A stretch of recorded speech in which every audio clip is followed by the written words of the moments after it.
Salam sejahtera untuk kita semua.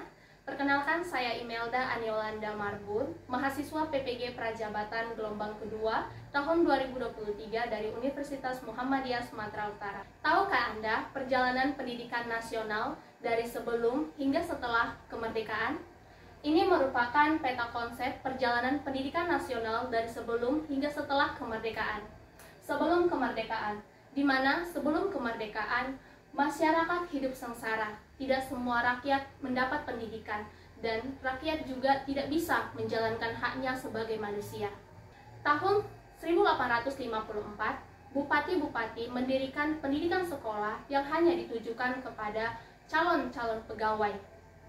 Di tahun yang sama, didirikanlah Sekolah Bumi Putra yang hanya terdapat 3 kelas dan hanya mengajarkan menulis, berhitung, dan membaca. Namun, pendidikan ini hanya diperuntukkan kepada para pembantu untuk mengembangkan kemampuan usaha mereka.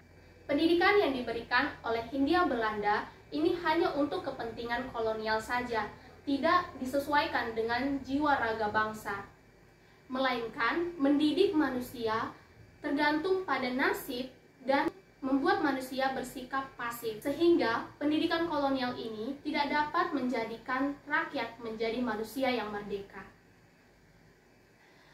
20 Mei 1908 lahirlah organisasi Budi Utomo, di mana organisasi pergerakan nasional ini merupakan organisasi pertama yang didirikan oleh bangsa Indonesia, di mana anggotanya adalah mahasiswa Stovier. Berdirinya organisasi ini merupakan tonggak awal kebangkitan nasional.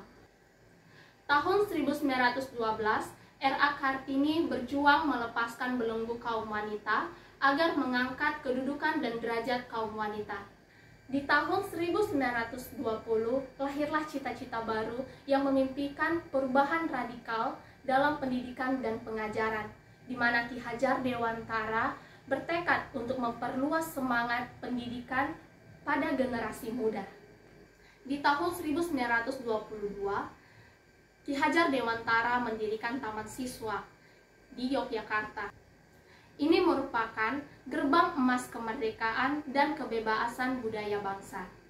Selanjutnya, sesudah kemerdekaan, di mana di 7 November 1956, Dewan Senat Universitas Gadjah Mada menyatakan bahwasanya pendidikan merupakan tempat segala benih-benih kebudayaan yang harus diwariskan kepada generasi muda.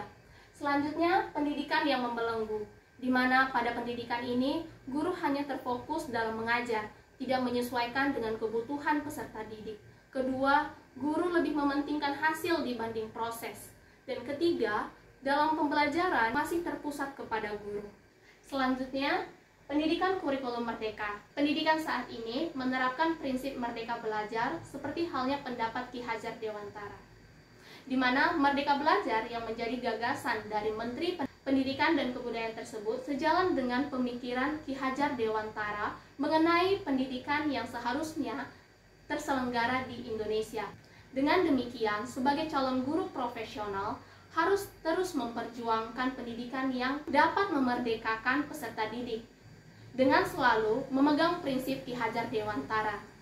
Ing ngarso sum tulodo, di depan harus memberi teladan. Ing madya mangun karsa, di tengah memberi motivasi. Tut Wuri Handayani, di belakang memberi dorongan. Demikian argumentasi saya mengenai perjalanan pendidikan nasional. Terima kasih.